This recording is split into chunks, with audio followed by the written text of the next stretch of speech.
still in camera. I'm in Little Rock, Arkansas in February of 1996 with a man who has given his life in service to his country and Jesus Christ, Colonel Jack Moore. Colonel Jack Moore is the man that I'm going to be interviewing, and I'm going to have him tell you his story. A story that's very interesting, a story that will help you to see the hand of God providentially moving in his life, where he was called into the service of the king in a most unusual way, at the hands of communist torturers and a Korean communist firing squad in Korea many years ago. At that time, Colonel Moore made a promise, and he did something that's kind of unusual when men make a promise to God. In his case, he kept it. And as far as I know, he's been keeping it for up to his 80 years of life now. And I've asked him to share the journey of his life from the time he made that promise and to tell the story that took place there in Korea, and also to tell you about a discovery that he made in his service to the king and for his country for these many years. Colonel Moore, I thank you for agreeing to this interview, and of course, you and I sort of got together in 1984 when I had you come speak at my church. And I might say to my viewing audience that my life was sort of turned upside down as a result of Colonel Moore coming to speak at our church. We had the ministerial alliance, the media, and the public wrath turned against us. And when I say turned upside down, I say that it was turned upside down for the better. And from that time forward, my eyes have been more open, and God has certainly been leading as a result of Colonel Moore coming into my life. And I think that as he tells you the story that took place in his life, you can see the leading of God, and you'll probably make a discovery, as I did along the way, just as Colonel Jack Moore did, that will change your life. Colonel Moore, since we've only got one camera in the studio today, I'm going to ask you the question, just ask you to tell the viewing audience the answer, but I'd first of all like to start with sort of a biographical sketch of Colonel Jack Moore up to the time of Korea. Mm-hmm. Well, I was raised up, I was the first baby boy born in Chicago in 1916. In fact, for many years, because of the fact that I was embarrassed to tell people that I was born at the Presbyterian Women's Hospital, I used to tell them I was born in Soldiers Field, which wasn't true. But anyway, I grew up as a small boy in central Michigan. I was an orphan. My mother and father were killed in an automobile accident when I was 2 years old. I was raised by a farm family in central Michigan until I got into my 20s. And then I went to Moody Bible Institute. I wanted to become a choir director, and I went there and studied music under George Beverly Shea, who's quite well known in the fundamental music circles. And then right after Pearl Harbor, I was in Chicago at the time, working in the Pure Oil Building in Chicago, and when Pearl Harbor took place, and I was one of those fellows that went down all starry-eyed with patriotism and signed up the next day to defeat in this war that was going to end all wars, and it was going to save democracy. And I went to basic training in Fort Knox, Kentucky, and then down through maneuvers in Louisiana and out into the desert, and then went overseas with George Patton's 2nd Armored Division to North Africa as a buck sergeant. And over there I won a battlefield commission at Kasserine Pass, and was wounded and spent most of the war years in the States, most of them at Fort Smith, Arkansas. And then in the end of the war, had some combat duty in the South Pacific, and finally up into Japan on occupation duty. In fact, I was with the occupation ship that was on its, or the occupation fleet that was on its way to Japan for what we thought was going to be the invasion of Japan when the 2 nuclear bombs were dropped on Hiroshima and Nagasaki and the war ended. I had a 1.5 year occupation duty in Japan where I learned to speak the language, and then came back to the States in the spring of 1946 and got a discharge and went up to North Dakota where my wife's people were living at the time, and took up ranching. I didn't have I didn't have much success as a rancher. The first year that I was up there, I put out 5,000 acres of wheat, one of the most beautiful crops that I'd ever seen, and 10 days before harvest, a hailstorm came through, and when I harvested the crop, I think I cleared $56 profit for about one of the hardest summer's work that I'd ever put in.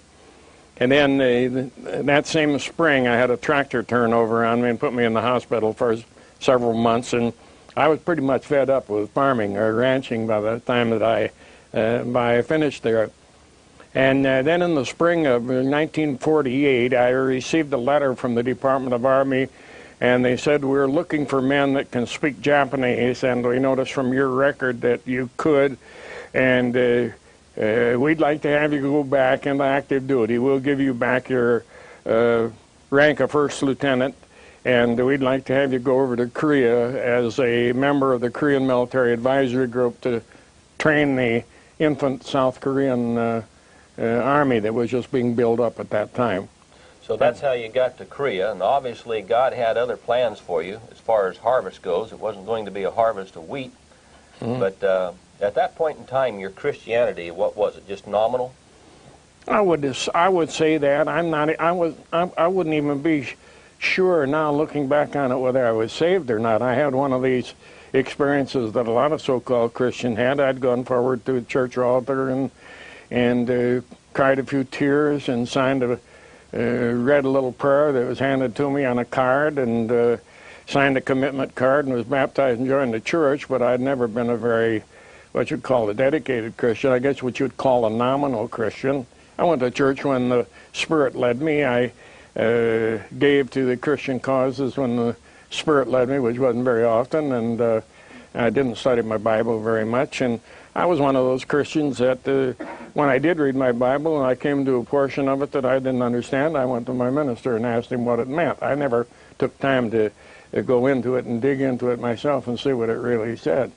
And so as a result, I came up with some, I didn't know it at the time, but later on found out some ideas were rather twisted in my thinking. Well, God had a plan for you, and it started with a communist coup. Tell the story. Yeah, evidently he did, and sometimes it appears, my experience has been that sometimes God has to knock people up alongside the head pretty hard to get them to listen. I was one of those extra hard-headed guys. I didn't learn very easy, and so I had to get smashed down and knocked around and bloodied a little bit before I was willing to listen to what he wanted me to do. But in the fall of, when I got to Korea, I was sent down to the southwest section of Korea to a little town called Yosu in the province of Jeollanam-do. It was down on the southwest corner of the Korean peninsula. And I was sent down there to work as an advisor with the 19th Infantry Regiment, which was the Shipseondae Regiment of the South Korean Army. And I was the only American down there for 8 months, living with Korea, not knowing the Korean language very well, but speaking Japanese. I could get along with most of them pretty well. Most of them spoke Japanese because they'd been under Japanese occupation for 45 years and studied it in the school. So I was able to get along with them pretty well. But it was a difficult job of taking farm boys that had never seen an electric light before, they'd never ridden in a motor vehicle of any kind, and to try and turn them into modern soldiers with mechanical equipment. It was quite a difficult job. For instance, one of the first examples that I saw was a young fellow that we brought in, and he spent all one night standing at a light switch, turning the lights on and off all night long until finally the sergeant made him go to bed. He'd never seen an electric light before, and it was difficult for us to comprehend that.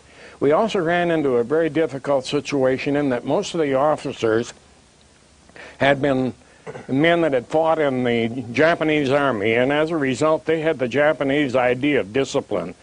In other words, if a man did something that you didn't like, you hauled off and hit him up alongside the head of your rifle butt, and they were very brutal. And as a result of that, we had a great deal of difficulty in trying to get information across to the lower ranking men, because many times the officers were the ones that stood in our way. What we didn't know at the time was that there was a very strong communist element that was operating within the Korean Army. Evidently, at the end of World War II, there was a special school begun in Pyongyang, in North Korea, the capital of North Korea. This was in 1945, and it was begun for young men from both North and South Korea, where they were being trained to infiltrate across the 38th parallel and get involved in the military apparatus of South Korea. Evidently, their idea was that instead of having an invasion like they had in 1950, they were going to take over by a military coup. And their plans evidently came to a head in the, it was the 28th of November, 1948. I was not with my unit at the time. I was up at division headquarters, which is about 100 miles north of there. And in my regiment of about 3,800 men, about 2,500 of them joined this rebellion that took place. It didn't break out nationwide because something went wrong with their plans, and it only broke out in 5 or 6 different places. My regiment happened to be one of the ones where it really broke out seriously, and about 2,500 out of the 3,800 men joined the communist rebellion. There were about 75 infiltrators, as near as we can figure. One night they went down and they killed off most of the loyal officers and then broke into the armory, and we just had a shipment of 1 million M1 Garand rifles that had come in from the States, and or not 1 million, but 2,000 rifles and 1 million rounds of ammunition, and they took this over and then marched into the little city of Yosu, which was about 5 or 6 miles away, and killed off the police department and set up our People's Court and began a communist occupation of this area. They then marched up to the city of Sunchan, which was about 20 miles north of there, and Sunchan, the word Sunchan in Korean means peaceful heaven. Very, very lovely area. It was situated in the center of a large plain surrounded by mountains on 3 sides. The southern section of it was the Yalu Sea. These mountains were high enough that they had snow on them in the summertime, and it was a very, very fertile rice-producing area. Also, some of the most wonderful hunting in the world, especially bird hunting. You've never seen anything like it, and nothing at all to see a flock of 90 cock pheasants out in the rice paddy at one time. And geese came in by the hundreds of thousands in the fall. I've been hunting out here at Stuttgart, Arkansas on occasion, which is one of the prime duck hunting areas here. Nothing like they had in Korea, just amazing. And it was also the Christian center of South Korea. The Roman Catholic Church had had a mission station there for about 48 years. I think the Southern Presbyterians had been in there for about 45 years. And I think one of the reasons why they set up their headquarters in this city was because of the Christian influence there, because they had the idea and the follow-up from communism since that time has been that in order to control people, you must control the moral and the spiritual aspect. You've got to destroy the moral and spiritual aspect of people before you can control them and make slaves out of them. So they set up their regular communist apparatus there, which was what they call a People's Court. It's a very unusual. We don't have anything like it in this country or in the free world. It's made up of a judge, a prosecuting attorney, and the victim.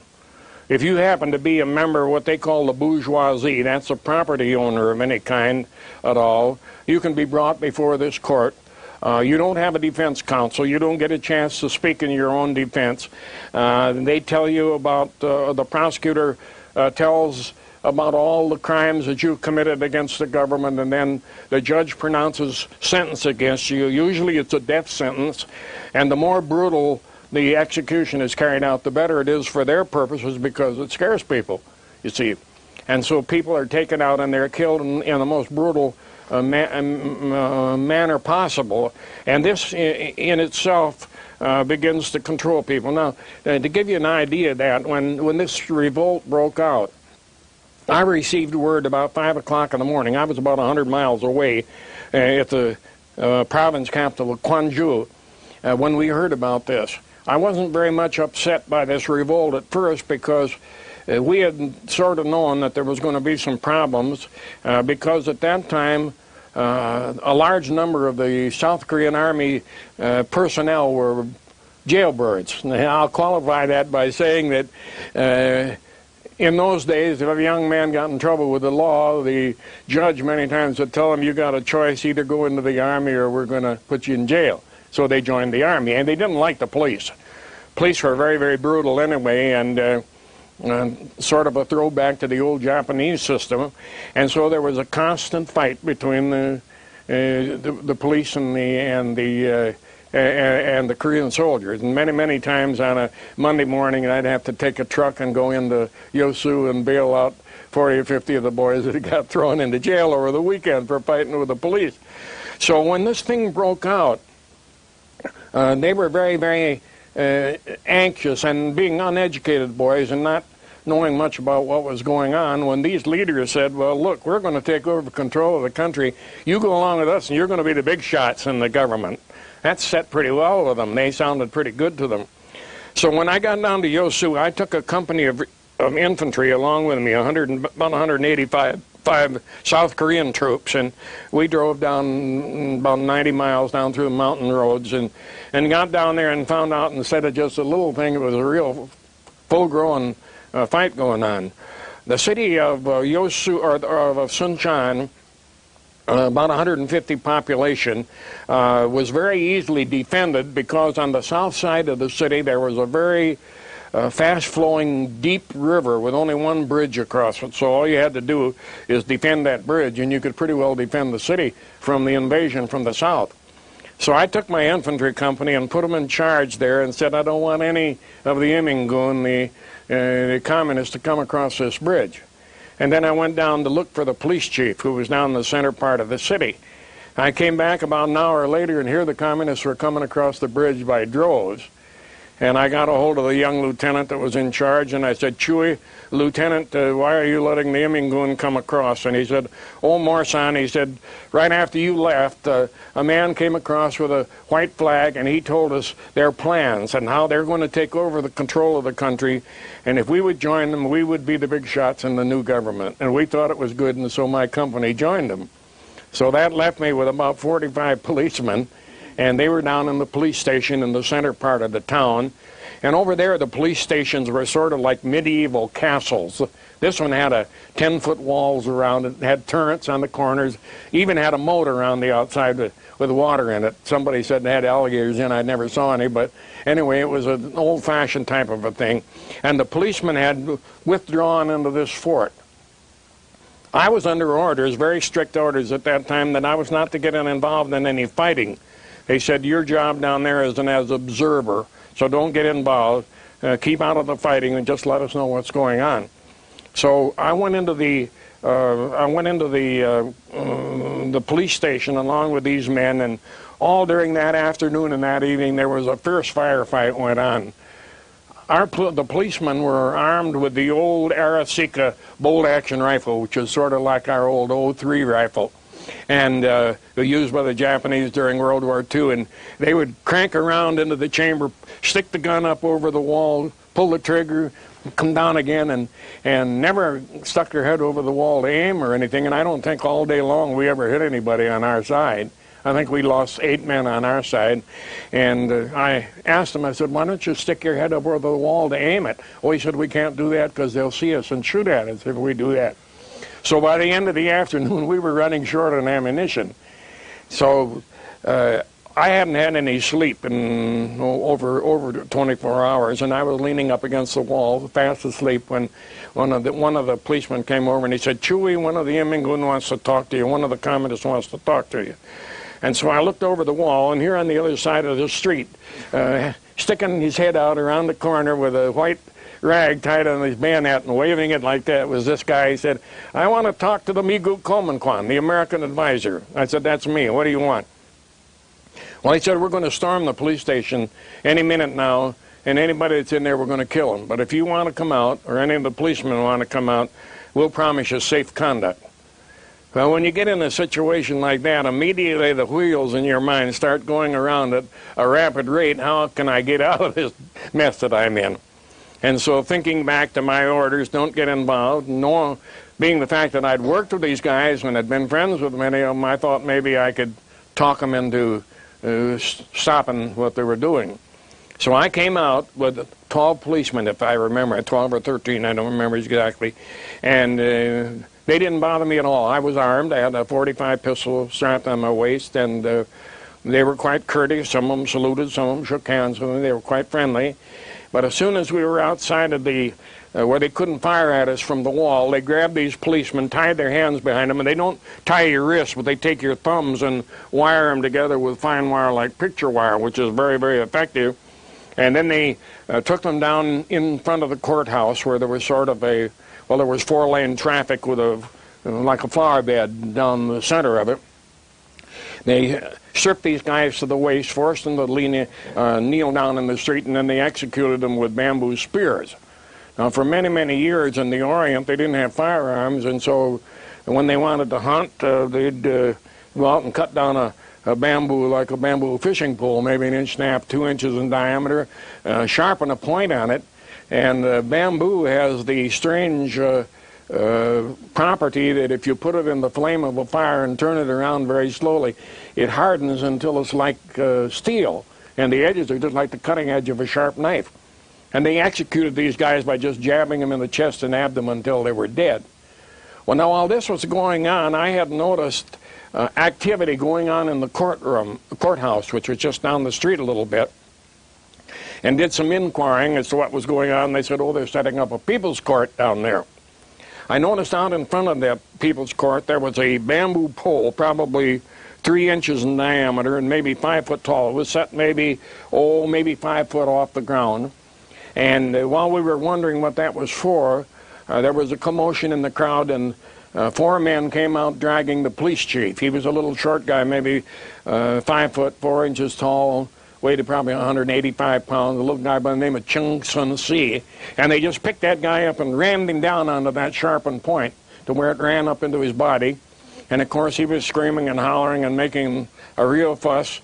And while this was going on, they brought out his wife, who was a young girl, maybe 25 years of age. It looked like she was close to 9 months pregnant, stripped her of her clothes, raped her over and over again, probably 15 or 20 times, and then literally chopped her up with their bayonets. As I said, I was under orders not to get involved, but sometimes you reach a point where you have to get involved.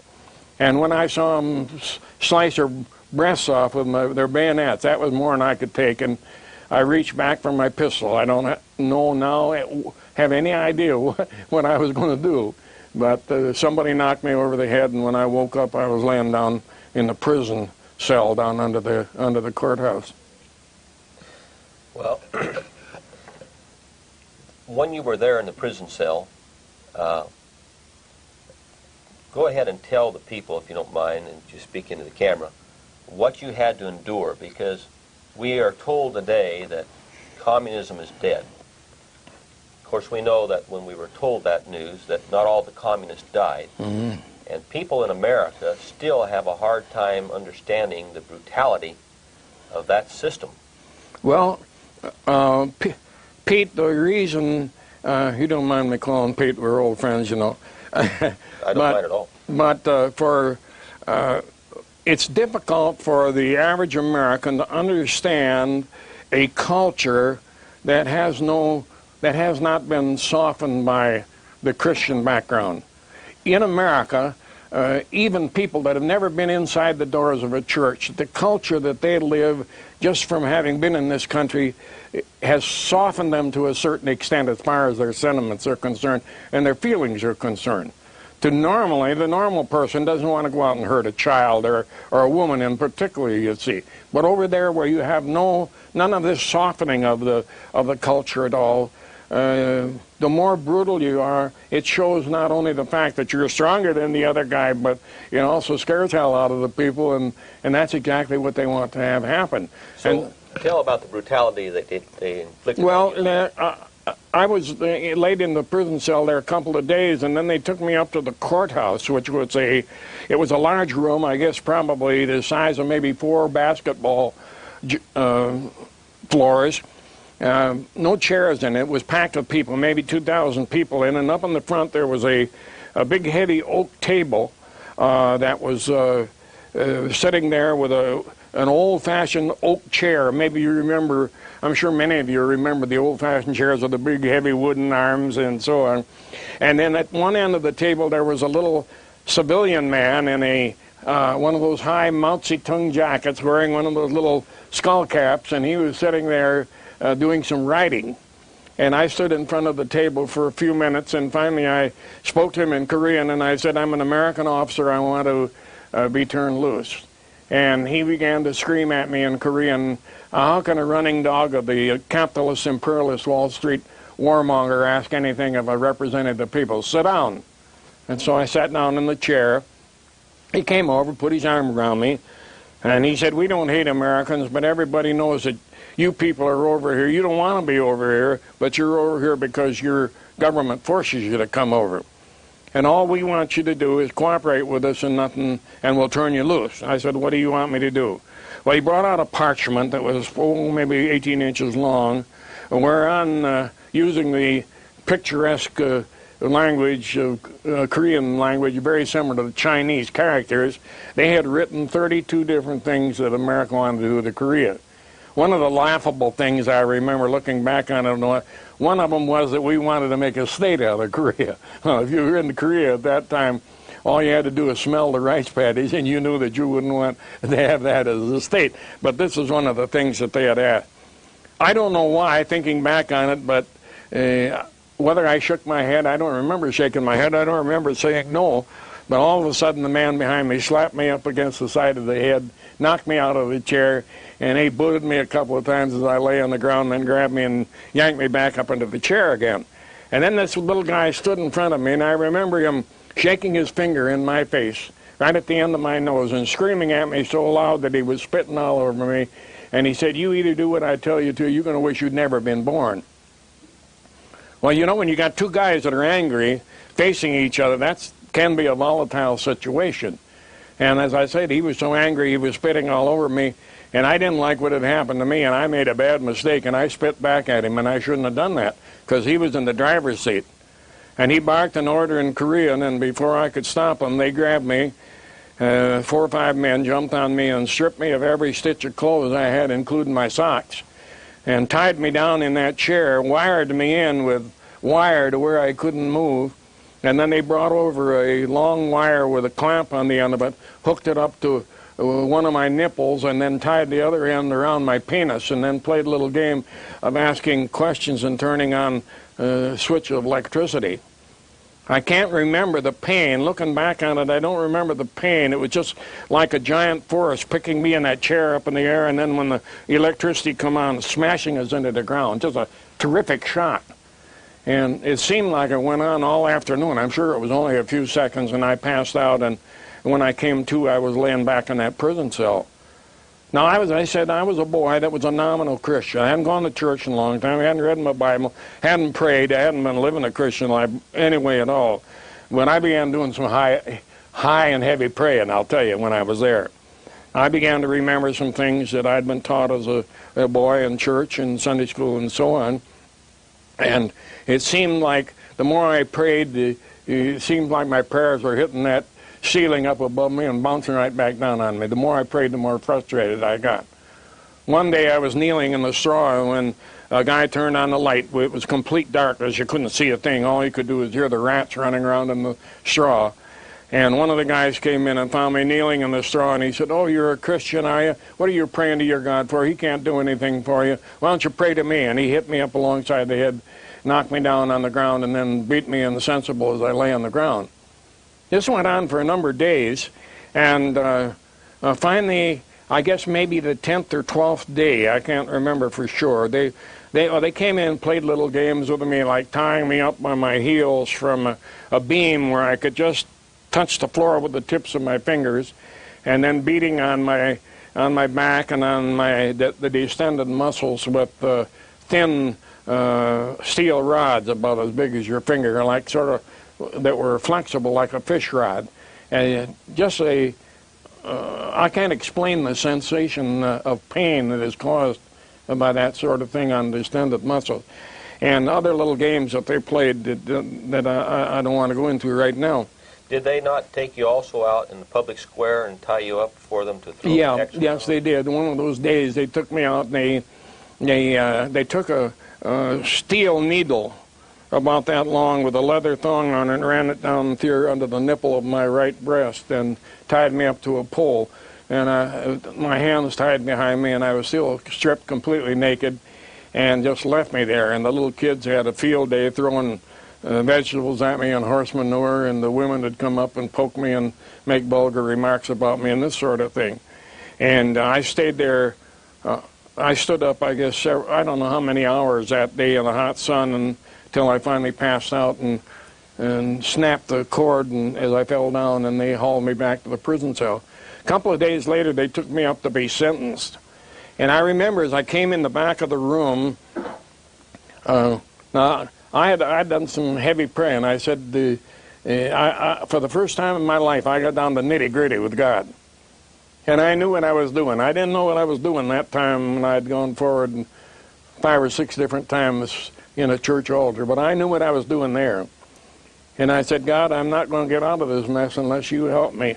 And I promise you that if you get me out of this mess and get me back with the people I love and the country that I love, I'll do everything in my power to see that what I saw happen in this area here will never come to our people. That's the driving force in my life today. And they took me up to the court for sentencing. Sometime during the night, somebody had brought in an old raggedy pair of pants, and they'd thrown them in, and I was able to get into those. And they took me in, and I remember as I came in, there were double doors, swinging doors in the back, and standing up against the wall was a Korean sergeant by the name of Yu Chung-nam.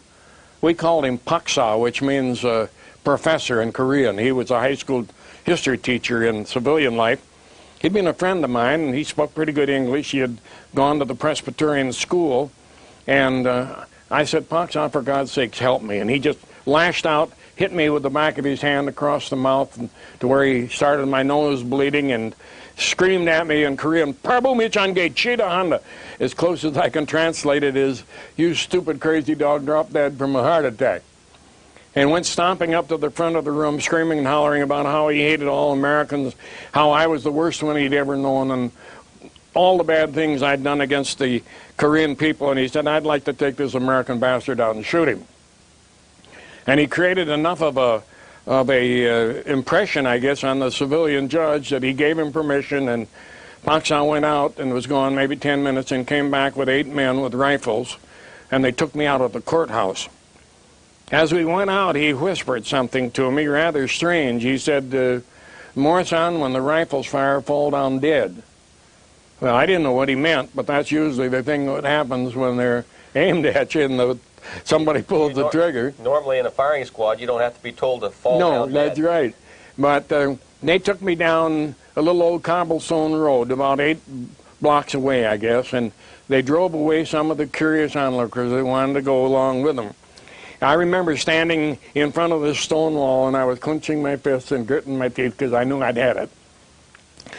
And I can remember just as clearly as if it was yesterday the man, as he gave the orders in Korean for the guns the rifles to be raised, I heard him give the command to fire, and I heard the guns go off, and I was still alive. So I figured they must have shot over my head. So I fell down like I'd been hit, and he came up and bent over me like he was checking me out, and he said in a low voice where nobody could hear, he said, Morrison, as soon as we're gone and the coast is clear, go up to the Moksa's house. Go up to the missionary's house on Masan Hill, and I'll try and smuggle you out of the city if I get a chance. And he stood up and spit on me and cursed me out and kicked me in the ribs and marched off with his men. And when the coast was clear, I was able to drag myself up to the missionary's house, and where I stayed until the government troops came in about 10 days later. During that period of time, I was in a position where I could see some of the atrocities that are committed in the communist country. For instance, we were on the only hill in the city, which is like a little chocolate drop in the center of the city, and the mission station looked down into the courtyard of the mission school section, the girls section over here. During those 10 days, I counted 47 little girls between the ages, I would say, 12 and 15, that were dragged out into the courtyard, stripped and raped, and beaten to death or bayoneted to death. 47 of them. Saw a number of occasions of young women being, with babies in their arms, being chased by soldiers. I remember one that I guess I'll never forget, of a small, a mother with a small baby, maybe just a few weeks old, being chased by two drunken soldiers, and they caught her, took the baby away from her, and then stood maybe 10 feet apart and played a little game of tossing the baby back and forth and catching it on the points of their bayonets. And when one of them began to scream and holler, or when she began to scream and holler, one of them reversed the butt of his rifle and knocked her to the ground and beat her to death as she lay on the ground. The mission station, or the Catholic church, was just across the street, and they nailed two nuns up against the wall of the church by driving bayonets through the palms of their hands and then under their rib cage here where it didn't kill them. And they screamed and hollered up against the wall of that church for 8 or 10 hours before they passed out. I was in the window of the mission station with a rifle in my hands, praying to God whether I ought to shoot those women to put them out of their misery, and I was afraid to do anything because we had 7 American women in the mission station. We were afraid they'd come up and do the same thing to them. And then on the last day, before the government troops came in, they brought out a young girl, probably 20 years of age, a real beautiful girl, stripped her of her clothes, nailed her to a branch of a tree with spikes like that driven through her bare breast, and left her hanging there, and then took a bundle of rice straw that had been dipped in oil and bound it between her bare thighs and set on fire. And I tell you, Pete, when I saw that, I come close to cracking up, I'll tell you. And I resolved that if God helped me, if I ever got back here, I was going to fight this thing. If it meant my life, I was going to fight this thing with everything I've had. And I'm like the Datsun people now. I am driven. People wonder sometimes. They said, "Oh, you're a radical. You're a kook." I said, "I may be a radical and I'm a kook, but I've got a reason for being radical, I tell you, because I've seen it and gone through it." And then I was given the opportunity then, when the government troops came in, they said, you can either go to Japan or you can go back to the States. Take your pick. And I realized that if I left that area, I'd always have in the back of my mind the fear of this thing that I'd seen. And so I made one of the hardest decisions I'd ever made, and I asked them to send me back to the area where I'd been captured. And so I went back there and spent 9 months in that area. It was actually a combat area because these rebels had scattered and gone into the hills, and they were being supplied by an underground coming from North Korea. And for 9 months, we had, during 1949, we had over 500 casualties in the regiment. I was shot at 3 different times in roadblocks, and so this was the thing that led up to the beginning of the Korean War then. I not wanted to interrupt you. I want to just have you tell the story just like you're telling it. We haven't even got to your work back in the States, but I want to, before we get to you coming back to the States, I want you to go ahead and tell the story of the Korean War itself. Now, you're one of the most highly decorated men to come out of the Korean War, isn't that correct? Well, I left the area after about 9 months. In the early part of 1950, I was transferred up to Seoul and was made advisor of a infantry battalion that was at a little town called Pocheon, which was about 18 miles north of Seoul on one of the major invasion routes into the city. Now, what I want you to tell as you tell this story, Colonel Moore, is what you told me privately several years ago about some of the treason that you witnessed coming from the State Department. Yeah, this I'm trying to lead into that. Yeah, good. Just go right on. When the war broke out, they immediately began evacuating. Well, my unit was overrun. For instance, for 6 months before the war began, we had turned in reports. By we, I'm talking now about the advisors of the units along the 38th parallel. had been turning in reports of North Korean buildup. We were at that time under the State Department, and we had to report to a State Department colonel. And many, many times I would have this guy actually sneeringly say to me, "You guys see a communist under every rock and behind every bush." And I remember one day that I got a little angry, and I said, "If you'd get up off your big ass and go up there where the action was, you'd see them too." Well, the lieutenant didn't say that to a bird colonel, so I got in trouble with it. But anyway, the night before, the day before the war began, and my unit, which we had about 850 men, the enemy moved in a regiment or an infantry division of about 11,000. There had been one company of infantry there. They moved in an infantry division.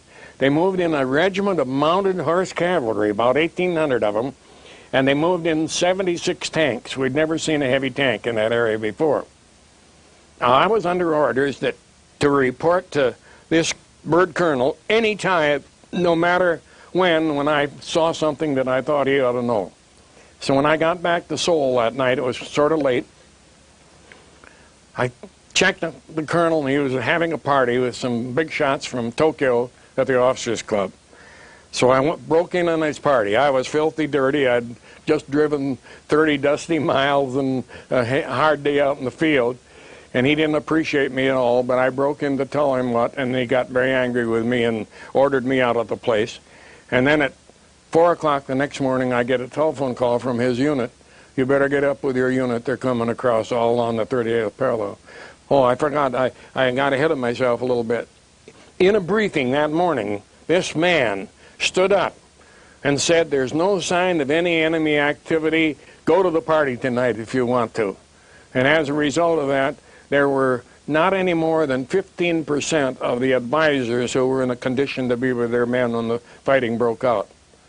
I'd had a little scrap with my wife the night before, and we didn't go to the party. Otherwise, I might have been with them too.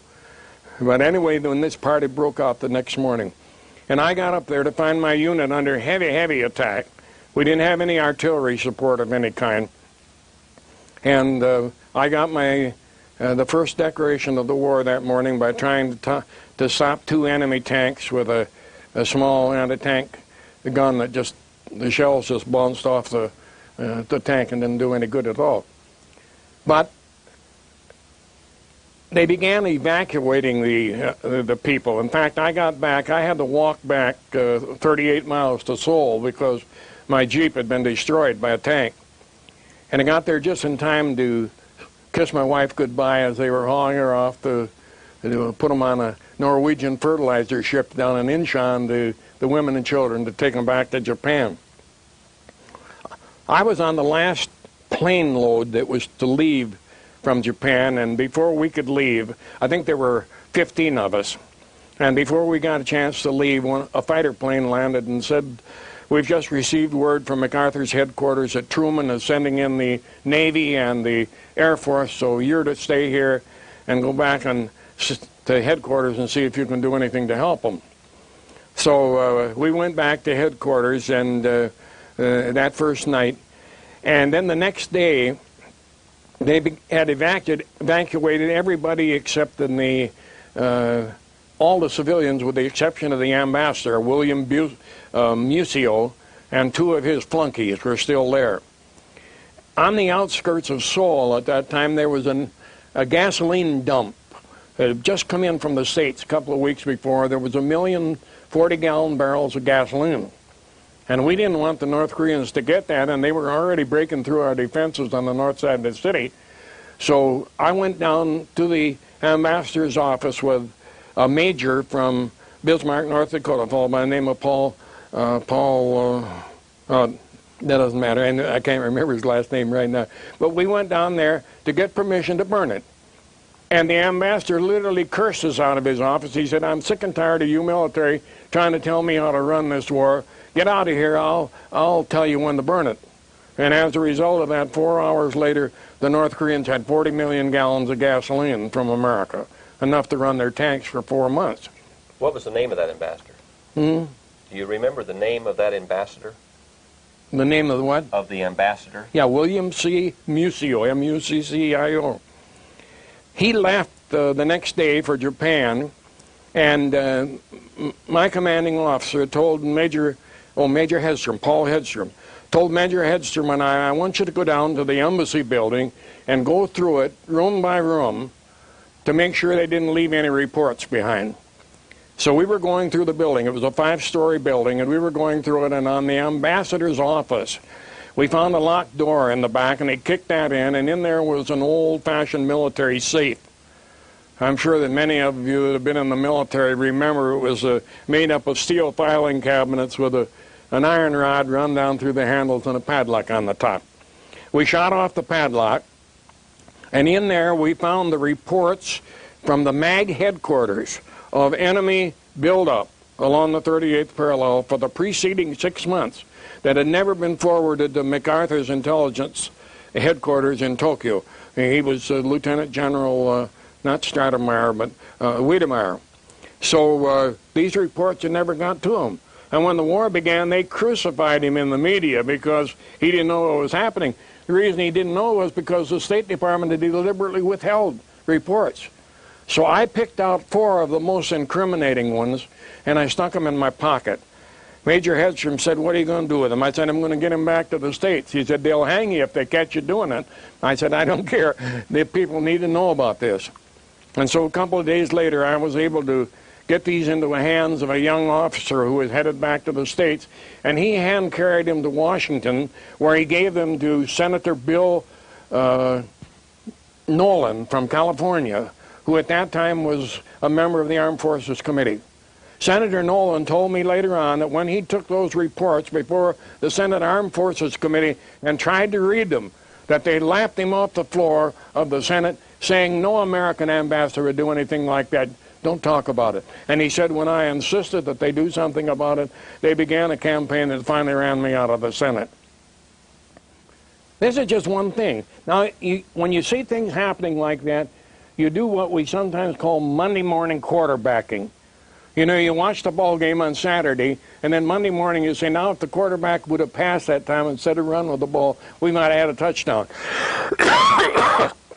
Not very long before the war began, there was a bird colonel by the name of William Baird.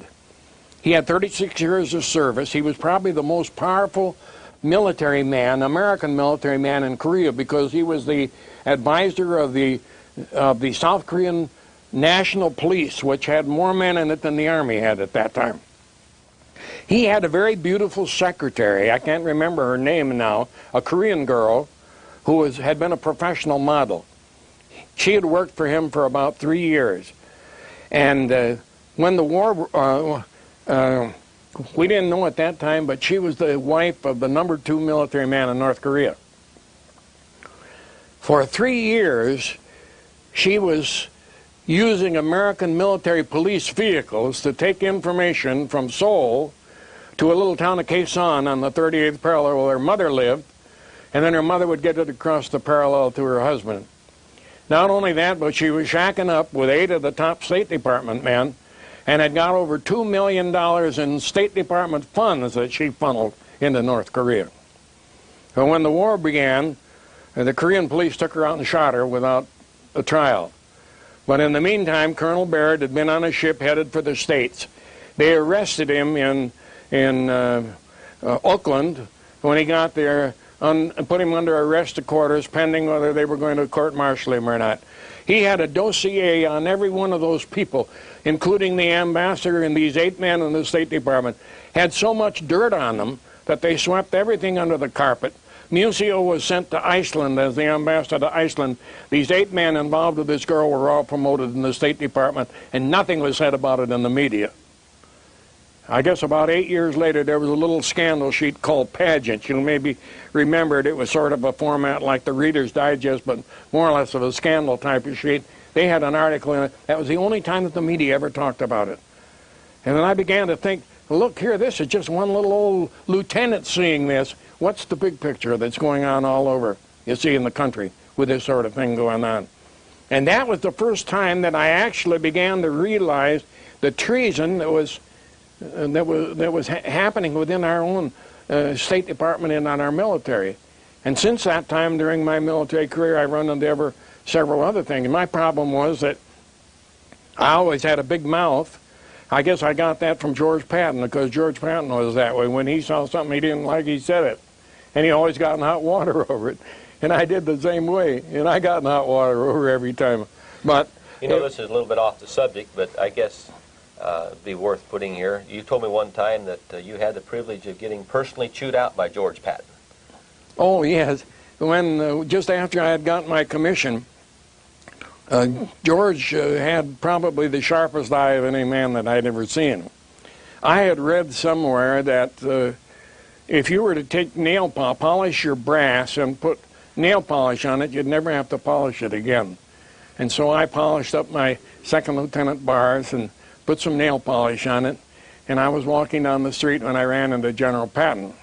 I gave him a high ball and walked on by him, and I guess I'd gone by about 10 feet when I heard this. He had a real high-pitched feminine voice. He said, "Lieutenant!" And I turned around and went back and stood at rigid attention in front of me.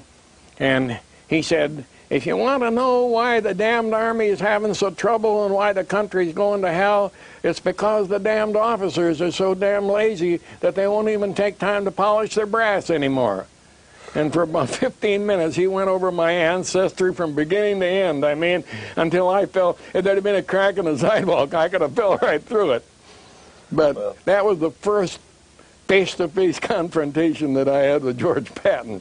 I wanted to put it in here because you're sharing history, and that was a historical moment in your life. You chewed out by George Patton. And you got battlefield commissions to colonel in the war, Korean War? And not in the Korean War, no, during World War II. During World War II? Yeah, from General Patton. But well, now, when did you advance to colonel? Were you colonel in Korea? The when? When did you become a colonel? Oh, 1963. 1963, I worked my way up to lieutenant colonel. Well, back in Korea then, of course, you spent the entire war in combat, did you not? Well, I was in front line 278 consecutive days of frontline duty in the beginning of the war. From just a few days after the war began until the spring of 1951, I was on the front line, never without any break at all. And in addition to the Silver Star that I got on the first day, I had 4 Bronze Stars with VD Vice, or Bronze Star, and 4 clusters, which is the same. I had 4 Purple Hearts, 2 unit commendations, and 2 presidential citations, and then I had citation from the Czechoslovakian government and from the Polish government in exile. So I came out one of the top 10 decorated men in the Army. I don't know overall what it was, but... Well, Colonel Moore, we've taken it from the time of your birth up through the end of the Korean War, and God allowed you to see firsthand things that most Americans can't even visualize. And then your life goes from there. You try to get the message back to America for the rest of your life. And what I want to do on the next video is to take it up from the time that you came back to the States, how you received Bible training, how you started lecturing for the John Birch Society, and how you started making discoveries in Scripture, similar discoveries that I have made. Well, Pete, I realized at that time that evidently God must have had something planned for me, because there were at least 5 occasions during the Korean War when I should have been blown to bits, and I never got anything more than just a few scratches.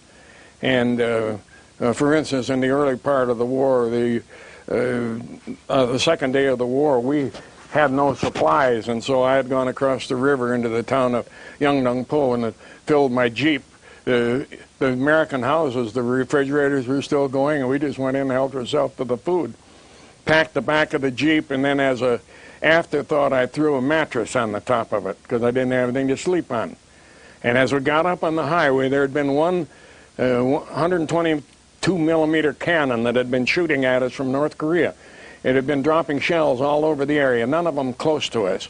But we just got up on the highway, and I was there with my interpreter, when we heard the gun fire again, and immediately I realized that he'd changed aim and it was going to come pretty close to us. And about that time, a shell come whistling in, and it hit the spare tire on the Jeep. Blew the whole rear end of the Jeep off. Both wheels blew off. And I was hit 97 times from my waist up to the back under my helmet. And very few of them, a couple of places under my helmet that broke the skin. Didn't break the skin, but the shrapnel went through that mattress and was wrapped in cotton batting, and it looked like somebody had pounded me on the back with a board. I was black and blue, but I didn't have any broken skin. And there were a number of times, and then just before MacArthur came over on his first trip, I followed his convoy up, and we were strafed by 4 of our own planes by mistake. I was with a convoy of South Korean trucks. And one of the F-80s came in from behind me, and came from behind me before I could get out, stop or get out. And the Jeep had 2750 caliber bullet holes in it. The shell came in over either shoulder, clipped the steering wheel out above my hands, and never touched me. So I began to get the idea that maybe somewhere along the line God wanted me to do something. And you say you had 5 close calls like that? 5 close calls like that. You want to share the others? Because this is history, and someday people are going to be watching Jack Moore tell the story. Well, for instance, one day we were observing artillery fire, our own artillery fire. This was after we had gone across the 38th parallel and were in North Korea. We were observing artillery fire, and I had on, it was a winter time, and I had on one of those Korean hats with the fur hats with the helmet.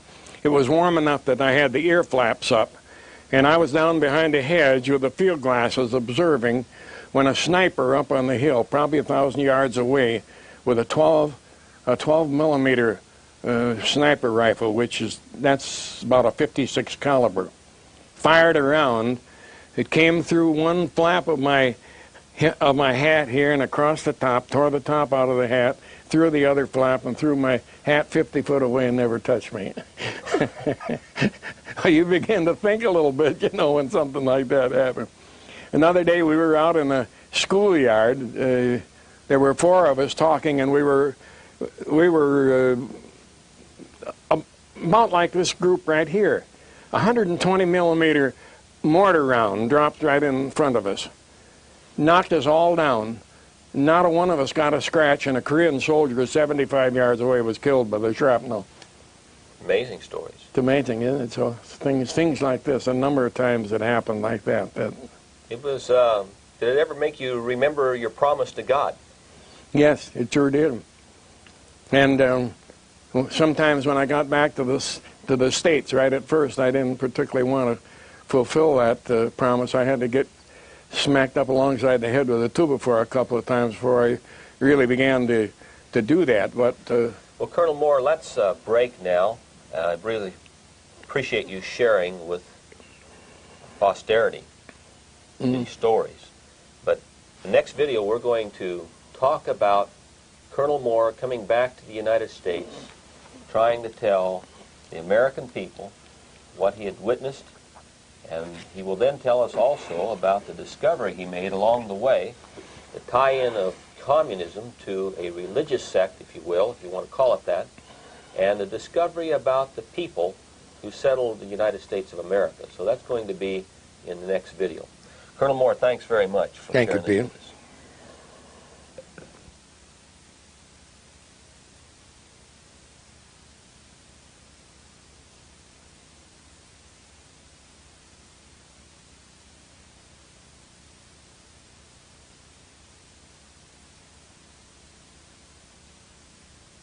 My friend, Colonel Jack Moore. This is actually tape 2. We've just taken on tape number 1 and covered Jack's life from his beginning all the way up through the Korean War. And I've asked Colonel Moore to put this on videotape for posterity's sake. Colonel Moore has actually lived history, And we're going to try to take on this tape from the time that Colonel Moore returns to the United States.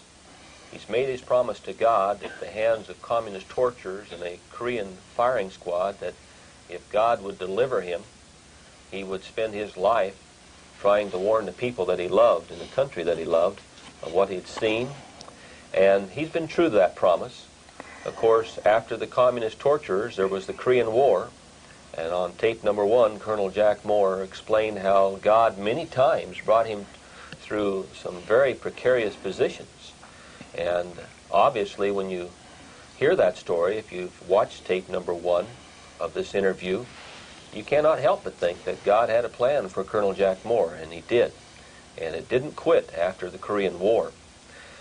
One thing, Colonel Moore, that I wanted to talk about before we get to you coming to the United States, you had mentioned how you'd had an encounter with General Patton one time.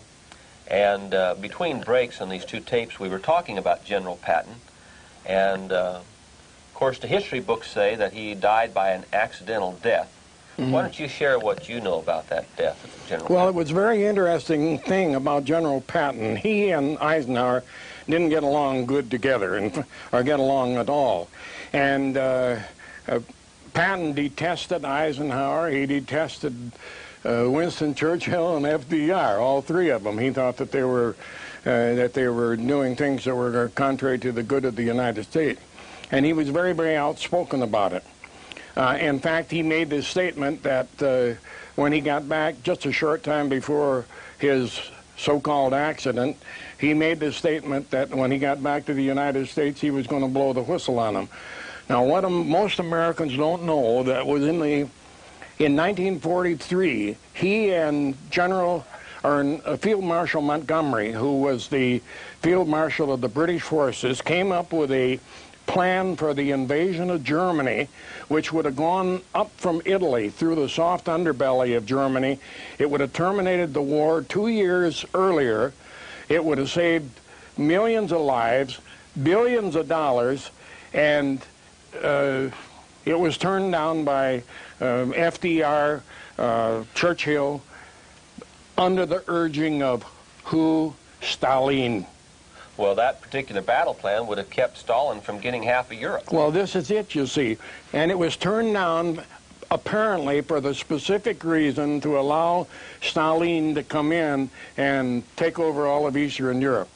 The same time when General Patton was on the right on the verge of going into Berlin with the American forces, Eisenhower stopped him, made him back up 50 miles and wouldn't supply him with gasoline to allow the Russian forces to come in and occupy Berlin.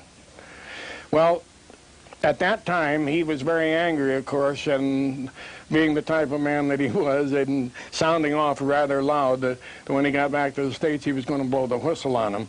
And one day he was out driving with his staff car, and a 2.5-ton truck, an Army 4x4, came out of a side street, hit his command car broadside, then backed up and knocked it into a ditch, and then backed up and rammed it a second time and then took off. They don't know who was in, who the drivers were, and anything. He was taken to the hospital, not in real serious condition. The next morning he was dead. Now, I talked to an orderly who was on the case, who was with General Patton the night before. He was with General Patton until about 11 o'clock at night. And he said when he left, General Patton was in good shape. He was sleeping well. There was nothing wrong with him. And next morning at 4 o'clock in the morning, he was dead, according to the reports. And they said that he came down with a sudden case of pneumonia. That was the official. There's every indication, and more of it, that has come out of over the years, that he was deliberately murdered to keep him from spreading the truth to the American people. Well, I appreciate you telling that story. So someday people... Jesus once made a statement that the things done in darkness were going to be made manifest in light. And what's done in secret will be preached in the housetop. I think it's coming to pass, don't you? Yes, I think so, yeah, more and more. Well, tell us about your preaching life then. You came back to the United States after Korea. Go from there.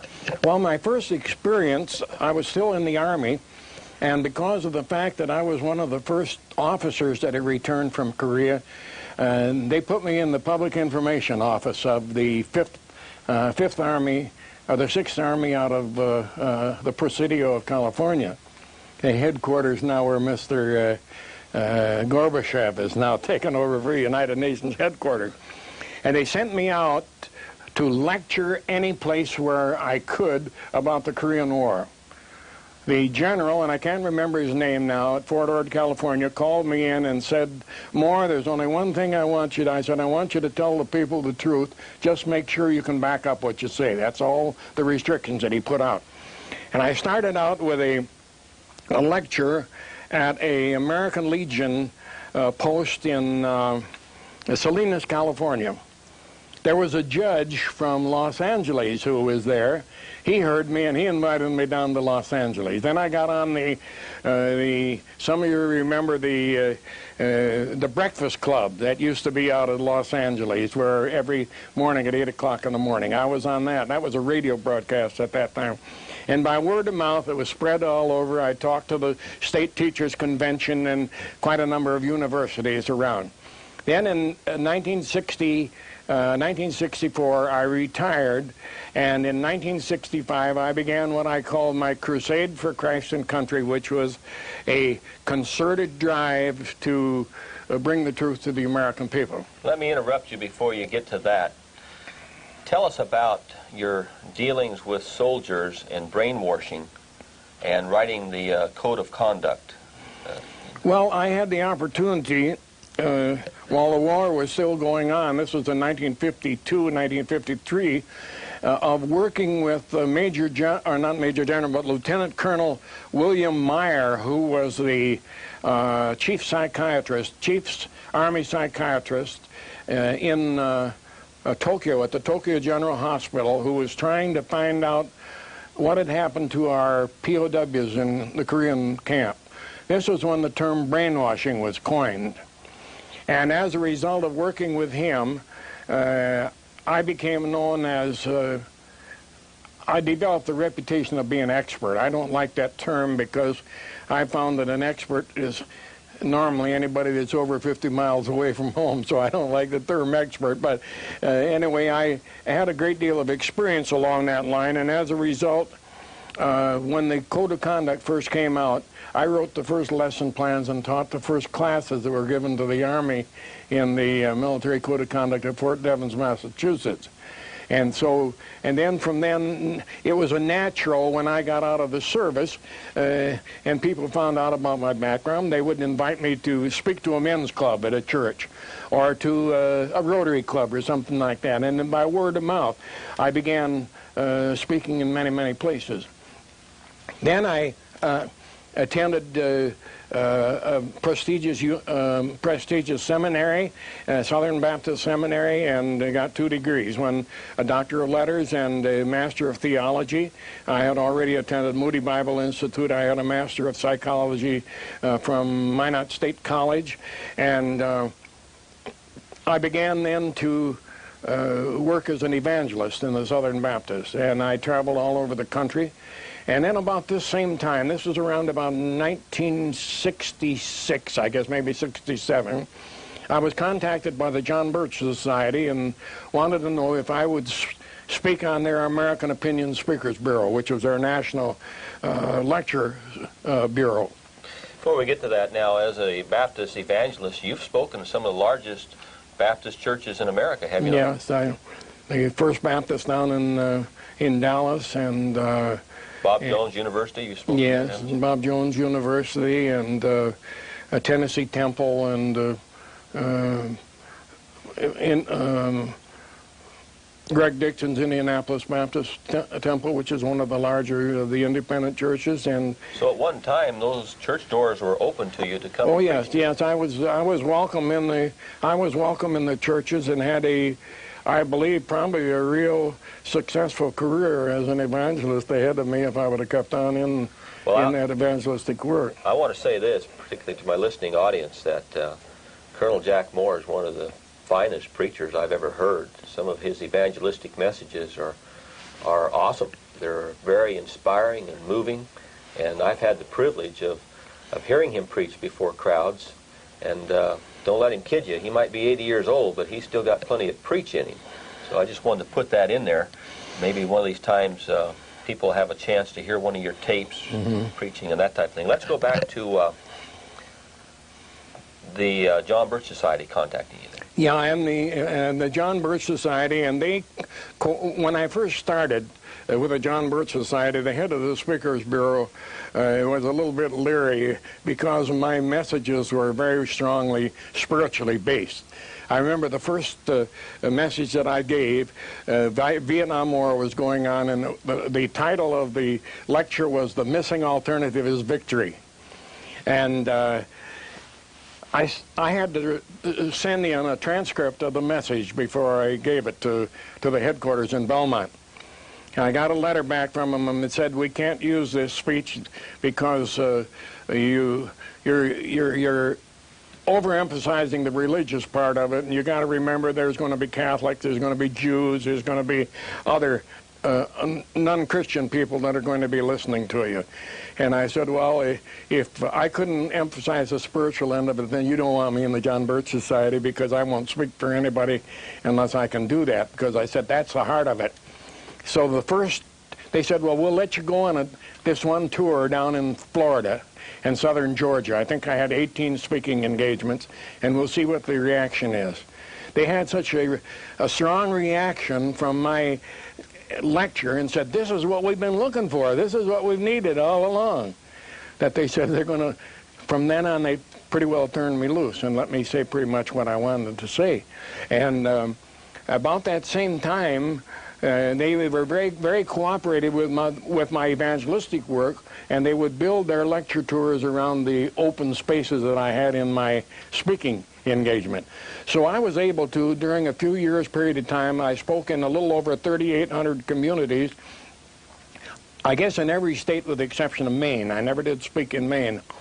And on 5 different foreign countries during that period of time. So I got a lot of coverage as far as my speaking was concerned. But I began to notice something that I had never seen before, and I want you... Before you get to that, I want to make a point here I think is interesting. You made it through the Korean War with some of the closest calls, yet I know that you were physically attacked at times during your speaking engagements, like from the SDS, the old Students for Democratic Society. And I think it's interesting, a prophet's without honor in his own home, or maybe his own home country. But Jack, I'd like you to tell him one of the stories you told me off camera about how you were attacked and the brick hitting you in the face. Would you mind? Can I just delay that a little bit and lead into it? However you want. Yeah, lead into it. I just want to make sure you get I intended to mention that. All right. But one of the things, now, I want you to remember now that I was raised in a Baptist church where I was taught very strongly that the Jewish people were the chosen people, and that you don't say anything against them, you don't criticize them in any way at all, because if you did, you were going to get in trouble with God over it. But something that I noticed from the very beginning, and that was that whenever I spoke on communism or any related subjects, and my subjects usually were along that line, brainwashing, communism, what was happening, sex education in the schools, abortion, this sort of thing that all tied together. Whenever I spoke on communism, the media immediately labeled me as anti-Semitic. I'd never mentioned Jews, I'd never mentioned Judaism, I'd never mentioned Zionism, but they called me anti-Semitic. And then during the Vietnam War years, I worked the college circuit. And this was where I came in contact with these radicals that we're talking about. Jerry Rubin, Abby Hoffman, and some of these guys. At the University of Kansas, in Lawrence, Kansas, I believe it was in 1982, in April of 1982, I was assaulted by about 12 of them. There were eight boys and 4 girls. They were the filthiest, most ungodly looking bunch of young people that I'd ever seen. I mean, to the point to where they literally stunk. You wouldn't want to sit down beside them. They smelled so bad. And they were sitting in the front row of the auditorium, maybe 800 or 900 people in the auditorium, the students. We found out later on they weren't even students, but they were allowed in. and they came with bags of marshmallows, and they would put the marshmallows in their mouth and get them sticky, and then they would throw them at me. I had a dark suit on, and wherever it hit my suit, it would stick up against it. So in a little while, I looked like a speckled dog. I looked like my Dalmatian did. One of them sticking on my forehead, a different one. But I'd made up my mind that no matter what they did to me, I wasn't going to let it stop me. So I kept on with the speech. And well, then... You're the only prophet I know that's been stoned with marshmallows. Yeah.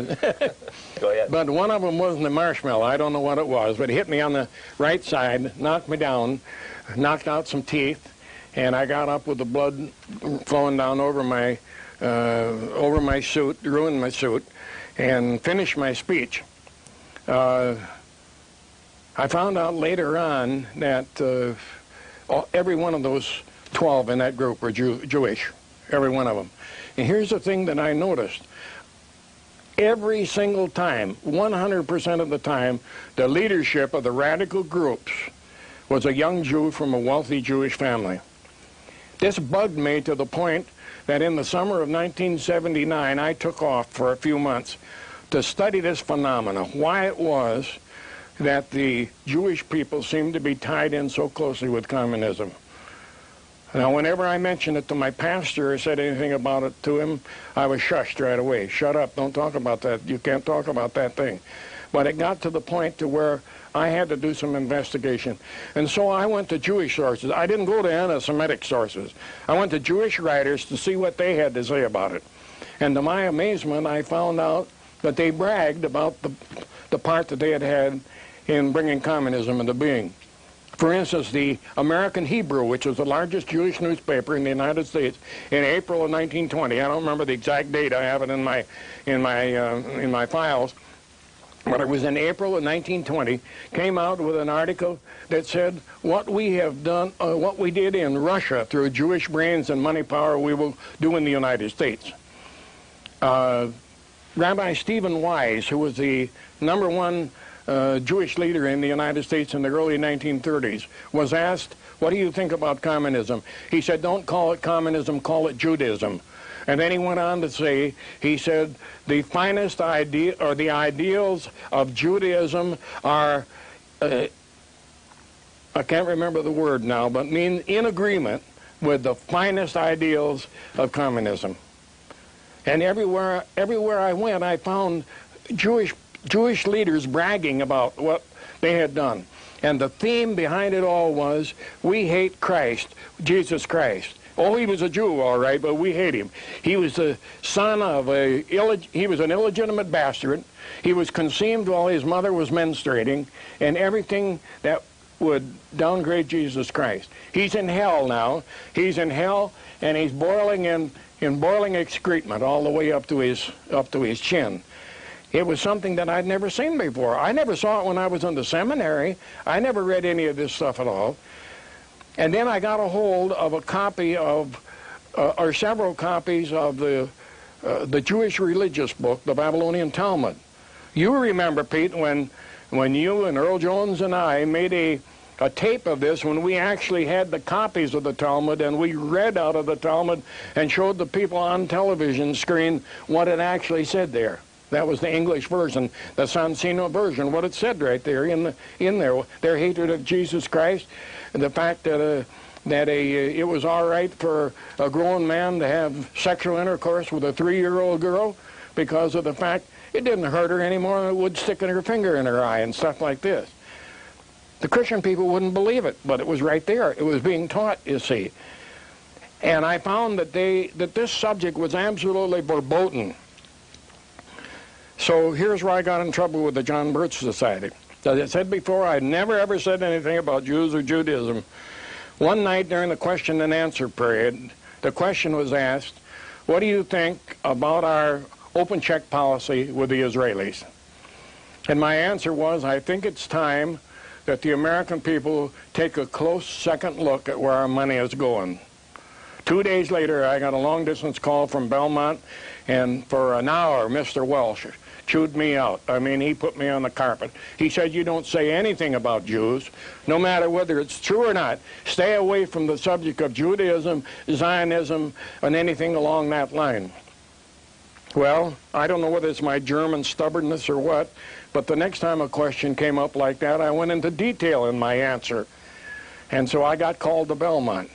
And Mr. Walsh and the head of the Speakers Bureau, they went over me with a fine-tooth comb, and I finally stopped him and I said, Mr. Walsh, if it's gotten to the point in the John Birch Society where I can't speak the truth anymore, you don't need me. I need to go somewhere else.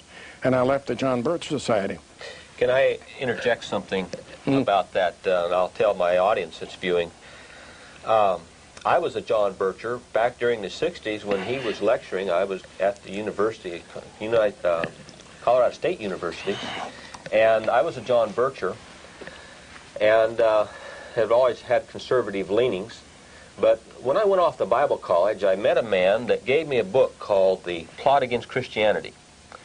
And he said to me something I thought was very strange. He said, when you start learning about the conspiracy, from what I understand about it, he said, even the John Birchers will persecute you. Well, he must have been a prophet of sorts, because I have to report to you that last year, the John Birch magazine, the American Opinion or the New American Man? Which is it? New American. New American. New American. Mm-hmm. Well, anyway, in the New American, the John Birch Society was attacking Pastor Pete Peters. Mm-hmm. So what he said was true. In other words, from what I say about the John Birch Society, they allowed a little bit of truth to get out, but they didn't let you promote Christianity. Mm-hmm. Would you agree with that? Yeah, whenever they talked about what was happening, and they always talked about the establishment. They talked about the establishment, but they never mentioned who the establishment was. And they never pinpointed the people that were behind the establishment. And if you began to dig into it and began to talk a little bit about and name names, immediately they clamped down on you. They didn't want that. Just like they did you. Yeah. Well, I found out at that time that Mr. Walsh and that society had a great deal of financial support from some very wealthy Jews, and in fact, he had a few of them on his council of the society, you see. Well, go ahead with your story. I just wanted to interject that. Yeah, so anyway, it got to the point to where after I had studied for 3 months, that I wrote a letter. Yeah, this was in the fall of 1980. I wrote a letter that I sent to 200 fundamental leaders. I told them a little bit about my background, and I said, many of you know me because I've held meetings in your church. But I said, this is what I found out, and I laid down what I'd found out in my investigation. I said, if I come into your church, I'm not going to make an issue on this. I'm not going to talk about Jews or Judaism or Zionism, but I said if the question comes up, I'm going to have to give them an honest answer.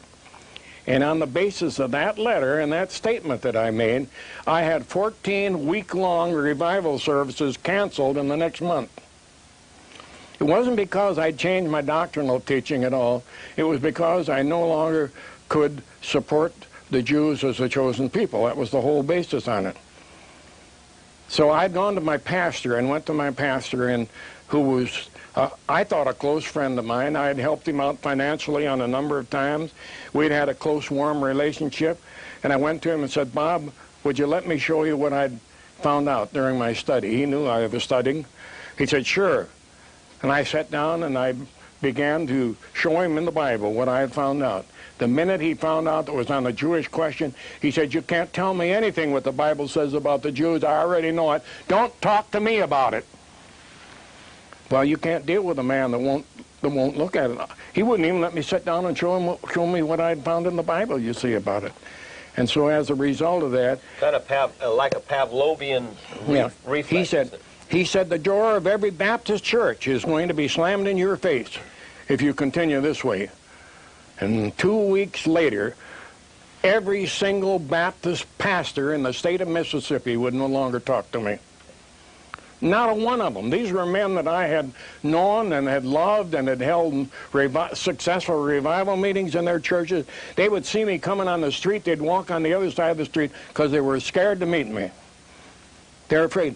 And in the 15 years since that time, I've never had one of those men that ever wrote to me or said, Brother Moore, we'd like to sit down with you and show you where you're wrong out of the Word of God. Not a single one of them has ever done that.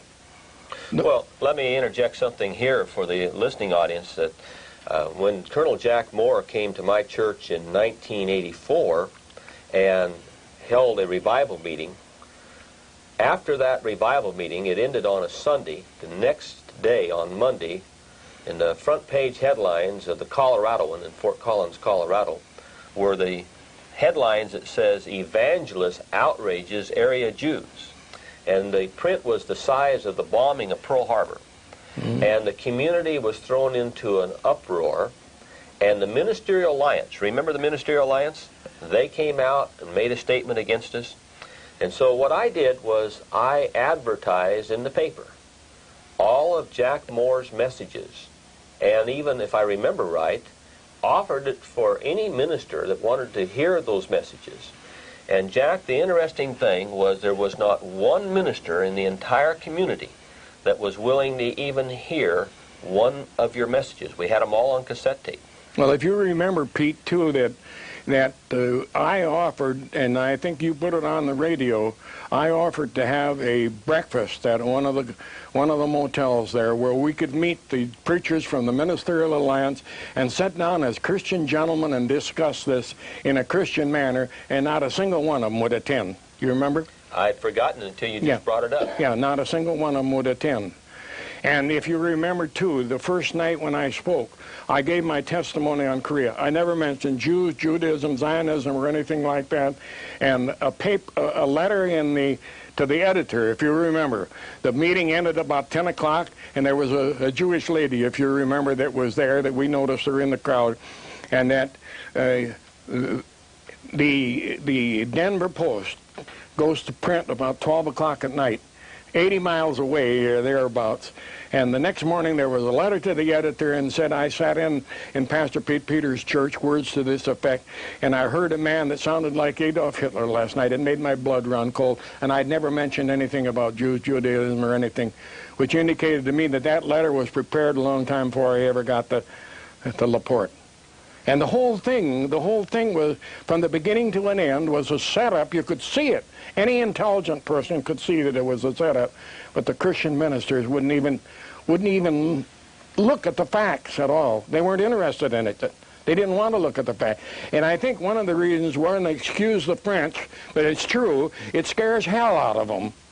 It scares hell out of them to know what's happening, and as a result of that, they turn their back on it. Well, what's the Bible say, Jack? For fear of the what? The fear of the Jews. Right. Over and over and over again. Well, now, you've made the connection in your study, then, between Judaism and communism. You were brave enough to start speaking out against this open check policy to the Zionists in Israel. But also, then, along the way, you made an interesting discovery. Well, yes. I was told by Baptist theologians, of course. In fact, when I was going to the seminary, there were questions in my mind even then. And I would ask, I remember on two different occasions, one question I asked was, what did Jesus mean over there in John 10 and 26 when he spoke to the Jewish authorities and he said, ye believe not because ye are not of my sheep. Now, I said, that seems pretty clear to me. And the professor glared at me, as I remember, and said, sit down and quit rocking the boat and shut up. That was it. I asked another question a little bit later on. I said, what did Jesus mean when he told the Jewish authorities, you go over land and sea to make one convert, and when you made a convert, you turn him into twofold more a child of hell than yourselves? I said, that doesn't sound chosen people to me. And I got the same reaction. They would not answer. The college professors wouldn't answer. They wouldn't even attempt to tell you what it meant, even though that was what they were there for, you see. And I began to realize that somewhere along the line, somebody's got a stranglehold on these people that they're scared to tell the truth. Then I was told by the theologians that the Jews are all of Israel. Israel disappeared when they were in, the tribes of Israel disappeared when they were in Assyrian captivity. Nothing is left to now but the Jews. And then when I pointed out from Jewish sources that 90% of the Jewish people weren't Semitic, that they were Turco-Mongolian by background, and that their ancestors never set foot in Palestine, and that all the prime ministers of the Israeli nation, not a single one of them, their ancestors ever came from Palestine. They came from Russia, from southern Russia. The Jewish authorities admitted it, you see, and they would turn their back on that. So then I began, the question in my mind was, if the Jews aren't Israel, who is Israel? Oh, they said Israel's disappeared, but I knew from reading my Bible that wasn't true, because God said in the promises he made to Abraham that as long as the sun and the moon and the stars exist, so long will Israel exist. And so I began looking around. Let me interject something that might be of interest to you, and that is that I remember when I was in Bible college in my James class, the book of James, James 1:1 says, to the James, an apostle of God, to the 12 tribes dispersed abroad. Mm-hmm. And I raised my hand and said, you know, this says the 12 tribes dispersed abroad, and I was told that the 10 northern tribes went out of existence. Mm-hmm. And so my Bible college instructor said, well, that means the church. Mm-hmm. But I just thought I would put that in. Yeah. And I might also mention for someone watching this, if they want a good source as to show that the people called Jews today are not basically Semites, but go back to the Turco-Mongolian stock that you mentioned, a good book would be The 13th Tribe by Arthur Koestler. I can honestly say, and I think that you'll agree with me because you've heard many of my messages, you've read many of my books, that I've never deliberately tried to attempt to attack the Jewish people on the basis that they were Jews. I would take the same stand against a Methodist or a Baptist or a Catholic if he was trying to destroy Christianity and openly trying to destroy it and openly said they were going to destroy it. And even openly undermine the foundations of what this great republic was resting on. And the thing is that when the leadership of a group of people come out and says, this is our plan, this is what we're going to do, what we did in Russia, we're going to do also in the United States. And we are going to bring about this new world order. This is what they said. This is our baby, and we're going to bring it about. And when we get done, your religion is going to be gone, buddy. This is what they say. And the Christian ministers say, that isn't what they meant. That isn't what they meant.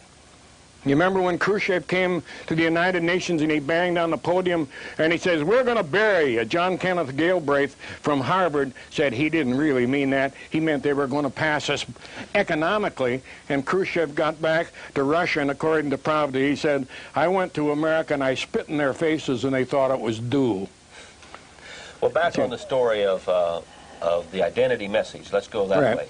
You started asking the same question that I asked before I even knew you, and that is, well, if the Jews today are not the Israel people, the Hebrew people of the Bible, then who are? Well, my question was then, how do you go about locating these people, if they're not by that name anymore? And so I began an intense study into the Word of God, and I found that there were over 200 fingerprints that identify what Israel is going to be like in the closing out days of this age that we're here. One of them was that they're going to be a great nation and a company of nations. The Jews have never qualified there. Another thing was going to be that they were going to carry the gospel message to the far ends of the earth. The Jews have never done that. It's been the white Anglo-Saxon and related people that have carried on 98% of the missionary efforts. They're the ones that print the Bibles and send out the Christian influence. They're going to be people that when there's a great national disaster somewhere like a flood, they're going to send aid to them. They're going to be the ones that are going around the world trying to heal the sick people. Where does the help come from as far as aid to sick people comes? Doesn't come from the colored nations. You can't point to a single colored nation who has ever openly accepted the gospel of Jesus Christ. The only way they've accepted it is with a great deal of work, a great deal of money, and sometimes with a great deal of danger. Ask the missionaries that ended up in a cooking pot, you see. You see, only the these nations that we call Christendom today, that have built their constitutions on the Word of God, on the Ten Commandments. They don't speak the same language. Their customs aren't always the same, but their heart's language is the same. They feel the same. All of these people here have the work ethic that the Apostle Paul spoke about when he said, "He that will not work shall not eat," you know. They have the work ethic. They believe in the sanctity of the family. They are passionately freedom-loving people, all of them. They believe in setting a woman up on a pedestal. They don't believe in tromping her down into the dirt, you see. And all of these things were signs that pointed back to the nations of Christendom. And then I ran across a very interesting true story that took place in England in the late 1800s. Back in those days, they had gypsies going around. I don't know if you're old enough to remember when they used to have gypsies in this country, and I remember when I was a little boy. My father told me about them. Yeah, my mother would tell me, "You better behave yourself or the gypsies are going to get you." They would wander around in the summertime in their wagons. And a little boy from an English family disappeared, 2 years old. He disappeared, and they couldn't find him. The police couldn't locate him. His father thought he was dead, but his mother, like mothers are, was sure that somewhere he was alive. One day, about 40 years later, this family got a letter from a lawyer in Spain, and he said an old gypsy woman on her deathbed confessed to stealing a little boy from this village and told the time when it happened. Could it possibly be your son? And it was from their village, and it was about the same time that they had lost the little boy. So the mother wrote back and said, "My son, if it's him, will have 3 identifying marks." He said when he was just a small boy, one day he was carrying the family parrot on his shoulder, and he picked up a kitten, and the parrot got mad and bit off the lower part of his left earlobe. Said he also has a scar on the inside of his right leg, about 6 inches above the ankle, about 6 inches long, that he hurt himself when he was small. And then he said, as a last thing, look between his shoulder blades and you'll find a strawberry birthmark. Several months went by because of communication being very slow in those times. They had to go by boat. When the word came back, I checked him out. His earlobe is missing. He's got a scar on the inside of his right leg, and he's got a birthmark between his shoulder blades. And the mother and father, in ecstasy, sold their property in order to make the trip to Spain. And when they got there, they took him up into a mountain, up in the Pyrenees Mountains, and introduced him to a dark, swarthy, long-haired, bearded fellow. He didn't look like an Englishman, couldn't speak a word of English. He didn't know anything about their God or anything about their heritage at all. And the mother's heart fell. And then she noticed his earlobe was missing. And so the interpreter, she asked him to pull his pant leg up, and there was the scar. And then she had him take off his shirt, and between his shoulder blades was a strawberry birthmark. And she threw her arms around him and accepted him as her son. He didn't know, he'd forgotten about their family, about his father's God. He'd forgotten about his family background. He had no connections with England at all, but he had the fingerprints that identified him as their son. And that's what the Anglo-Saxon people have, the fingerprints that are in the Word of God that prove that they and they only are of the family of Abraham. They were to form a multitude of nations. Yeah. They were to hear the gospel. Mm-hmm. My sheep hear my voice. You mentioned a heart. God said he would write in the new covenant the law on the heart of the house of Israel and the house of Judah.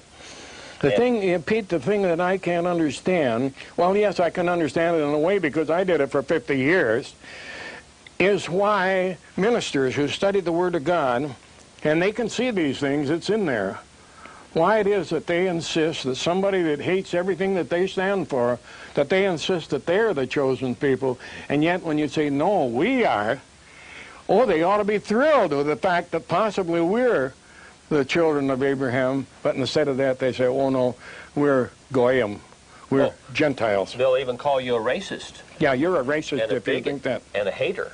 You're a racist and you hate her. If you love your people, if you love your people and want something good for them, you see. This is very, very difficult for me to understand. But what you've tried to do is to, and you've written a lot of books, tried to show the identifying marks of Israel, Right. the Hebrew people, and how they relate to the Anglo-Saxon, Germanic, Scandinavian kindred. Yeah, here, for instance, is one book, the America's Destiny. Why don't you hold that up so they Yeah, can see? America's Destiny, which has 3 different messages in it. Well, tell them about it. 3 different messages in here that have to do about what's happened. Let me give you just a, who are we, for instance, is one of the messages that are there. Background to betrayal, how we've been betrayed by not only our political people, but also by our religious leaders. Here's another one, the mystery of true Israel. Who is true Israel? What are the identifying marks that prove who true Israel is? Are we just going to take the word of some Jewish leader that says we're the ones? Are we going to take the word of somebody like Jack Van Impe, who says the Jews are the chosen people? Or where are we going to find out? What is the source of our information? And we got to come back every time to the Word of God. Every time, you see. Why don't you go through some of these other books, Bill? This one here is the actual communist textbook for the blueprint for the takeover of the United States, written in 1934, taught to a group of 47 American students who went to the University of Moscow, Lenin School of Psychopolitical Warfare. 45 of them were Jews, by the way, interesting, and then came back and were the nucleus of the trouble that we saw on our college campuses during the Vietnam War. This is the blueprint for the takeover of America, and it will make your blood run cold and your hair stand on end when you see how they're following identical is this. Also a tie-in with something that most church leaders laugh at and they scoff, the satanic counterfeit. The study of the protocols of the elders of Zion, which they say is counterfeit. Interesting thing is, in order to have a counterfeit, you got to have an original. I remember one time where you were slammed pretty badly because you made that statement, you know. Then in order to have a counterfeit, you got to have an original. Yes. And the counterfeiter tries to make it as close to the original as possible to fool people. The question isn't, is it a counterfeit, but are they following this plan? And just like this one here, they're following it like a blueprint. They have been for 100 years. Christianity's ancient enemy. And then probably one of the most interesting ones that Pastor Pete helped me get into print, the effect of the Talmud on Judeo-Christianity. What has been the effect of this Jewish religious book? And in here I have page after page after page of photostatic copies right out of the Jewish Talmud that shows you exactly what it says and what it teaches. Talks about some of the symbols, the symbolism that is used, some of the occultism that is used, and how it is used to brainwash people, particularly our Christian leaders. Let me interject something here. Do you want them to write to me for the books, or do you want them to write to you?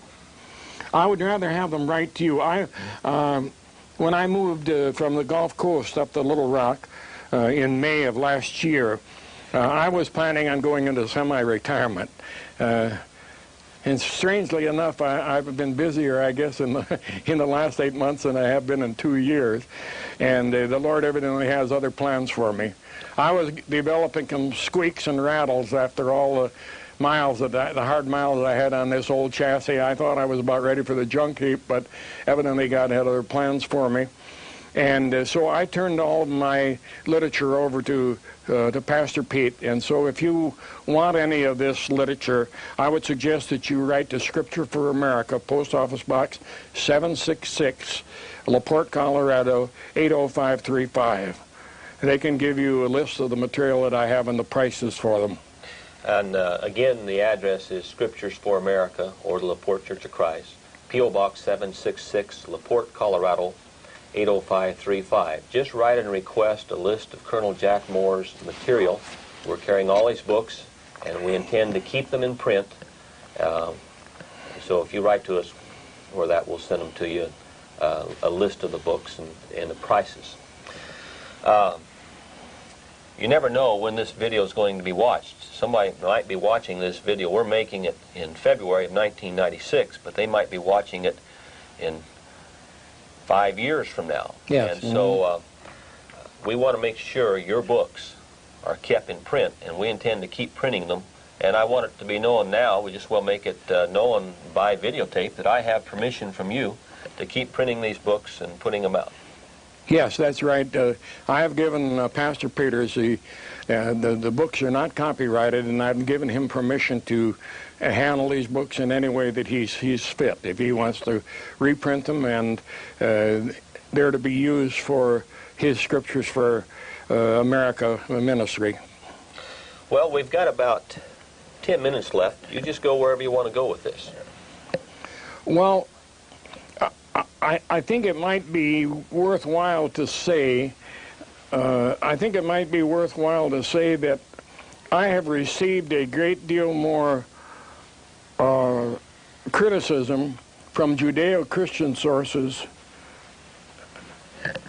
than I have from Judeo-Christian sources. A great deal more criticism. That this seems to be a bitter subject for the Judeo-Christian churches to handle. They're scared to death of it. And men like Van Impe and Weber and Paul Crouch from Trinity Broadcasting System and Jerry Falwell and Pat Robinson and all these fellows there have flat out stated that if it came to the decision as to what is best for America or what was best for the Israelis, they'd have to go along with the Israelis. Now, I don't know how you feel about that. I call that treason. I call that treason not only to God, but I also call it treason to the United States of America. You know, Jack, one of the books that you have, I think it's, let's see here, the one entitled, Thank God My Savior Was Not a Jew. Yes. Mm-hmm. Why don't you elaborate on that a little bit? Because a lot of people, they say, how can you say that Jesus was not a Jew? Well, the word Jew, as I was coming to the identity message, was very confusing to me. Because it can refer to people in Judea, it can refer to people from the tribe of Judah. Today it can refer to a group of people that follow the Talmud. Would you want to elaborate on that a little? Yeah, this is probably the most controversial book that I have written. I've received more criticism for this. It is a very well documented book, I think. I go back in most cases to Jewish sources to prove what I'm talking about here, and to historical sources. And the fact that Jesus came from the house of David, of the tribe of Judah. Very, very, very few people from the tribe of Judah today are Jews. Even in the time of Christ, very few were. At that time, there were two groups of, primarily that were Jewish people at the time of Jesus, and most of those were Edomites. Now you can see that if you do a little studying in the 8th chapter of the book of John. Jesus, talking to the Pharisees, said to them words to the effect, if you would know the truth will set you free. And the Jewish leaders said, we are the children of Abraham, and we have never been in bondage to anybody. Well, anybody that's ever studied a Sunday school lesson at all knows that the Israel people were in bondage in Egypt, and they were in bondage in Assyria. And Babylon. Yeah, and Babylon. So the only people that these could refer to are the people that we know as Edomites. Who also had Abraham as their father. Yeah, who also had Abraham as their father, but not through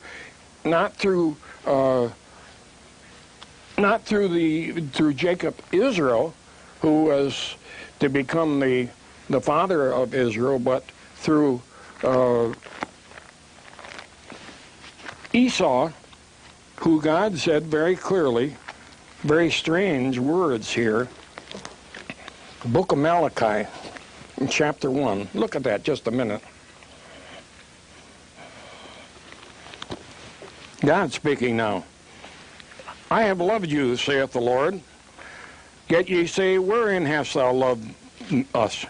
Was not Esau Jacob's brother, saith the Lord? Yet I loved Jacob, and I hated Esau, and laid his mountain and his heritage waste for the dragons of the wilderness. Whereas Edom saith, we are impoverished, but we will return and build the desolate places. Listen carefully now. Thus saith the Lord of hosts, they will build up and I will throw down, and they will call them the border of wickedness, the people against whom the Lord hath indignation forever. You think about that for just a minute. The people in Palestine today, known as the Israelis, says, we are the chosen people. And God says, you're Edomites, those of you that are not aliens and Khazars, you're Edomites.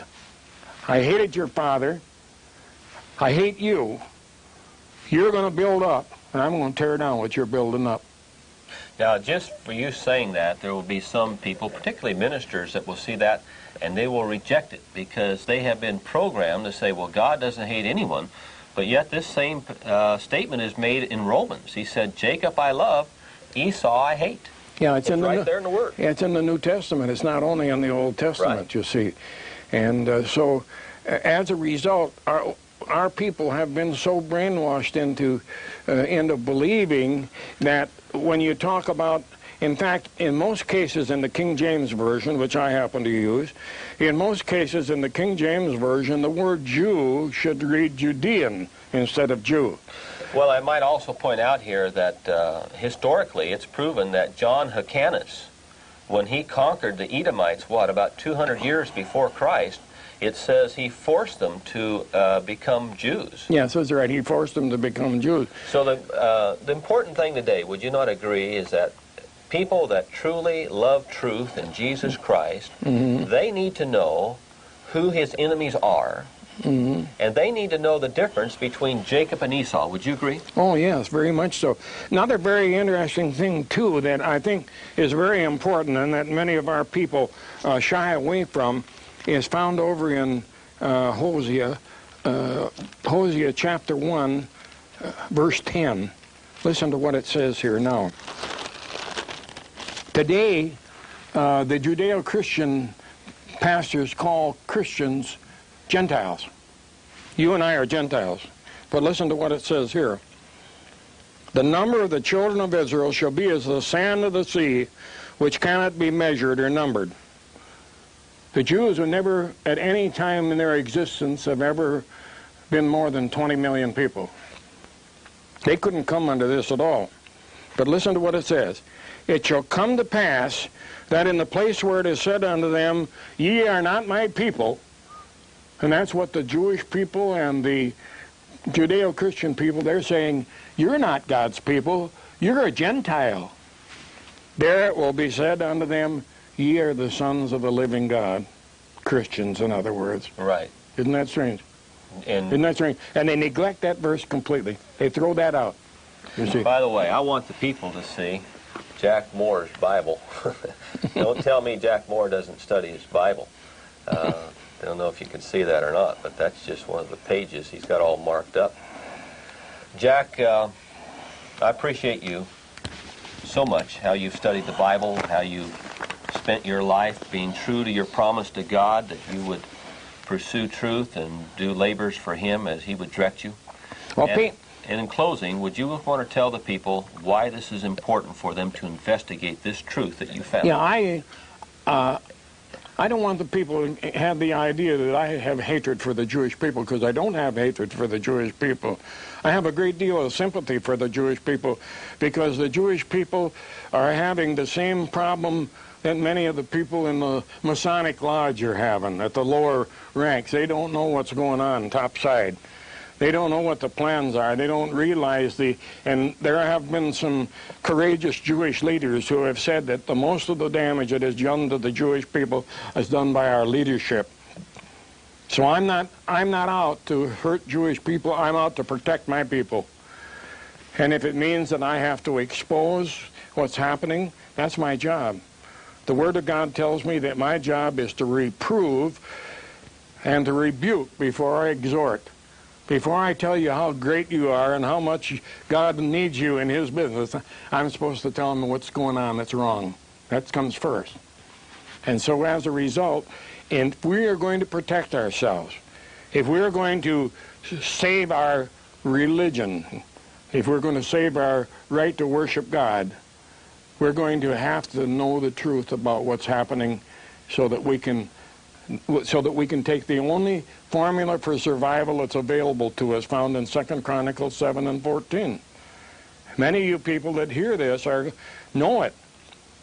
You repeat it in your churches all the time. If my people called by my name will humble themselves and pray and seek my face and turn from their wicked ways, then will I hear from heaven, I'll forgive your sin, and I'll heal your land. And it's just words, lip service that you're giving to it, because you don't really believe it.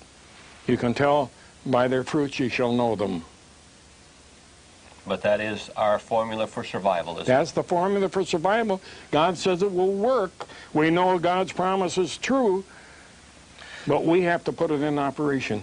Colonel Moore, don't you think part of that humbling process, with my people will humble themselves, is to say, hey, we've been wrong on some things in the Bible, just like you've had to admit and I've had to admit, and then accept the truth as God gives it to us? Well, I want to tell you, Pete, it's one of the most difficult things in the world that I can think of as I look back on it, to have spent years and years and years and years preaching one thing and then finally to have to stand up before people and say, I was wrong. I didn't mean to mislead you, but I was wrong. It's not an easy thing to do, but it's something that's necessary. I believe that's what it means when it said, turn from our wicked ways. Amen.